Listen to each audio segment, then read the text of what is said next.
তো মোবাইলটা খুললেই দেখি চাইনিজ আলাগো যত চাইনিজের গোপন রেসিপিগুলো আছে সব দিয়ে দিতেছে।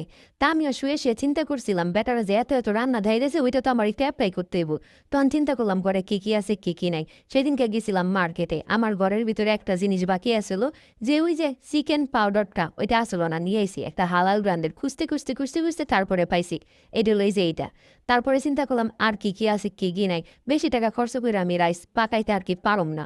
যাই হোক ঘরে দেখি পাতাকপি, তারপরে পিঁয়াজ পাতা, গাজর যা আছে ওগুলো দেখাম চালাই রয়েছি, সবগুলা কাইটা কুইটা লইয়া রাইসটাও সিদ্ধ কইরা লইয়া এটার ভিতরে এখন সব উপকরণ দিয়ে দিমু আর কি ওই যে ব্যাটারা যেমনি দেখায়। তারপরে দিয়ে দিলাম লবণ, এখন দিয়ে দিমু হইল গিয়া গোলমরিচ, এনে সাদা আর কালা গোলমরিচ একসাথে আমি গুঁড়া কইরা লইছি। দিয়ে দিমু পাতাকপি, পাতাকপির একটু পরে দিলে মানে কাঞ্চি কাঞ্চি থাকলে ক্যাচ ক্যাচ করলে আর কি, যেটা বুঝায় বাংলা ভাষায়, ওইটা থাকলে আর কি আমার কাছে অনেক ভালো লাগে। আর আগের থেকে আমি একটু ডিমটা বাইজা লইছিলাম একটু গোলমরিচ আর লবণ দিয়া।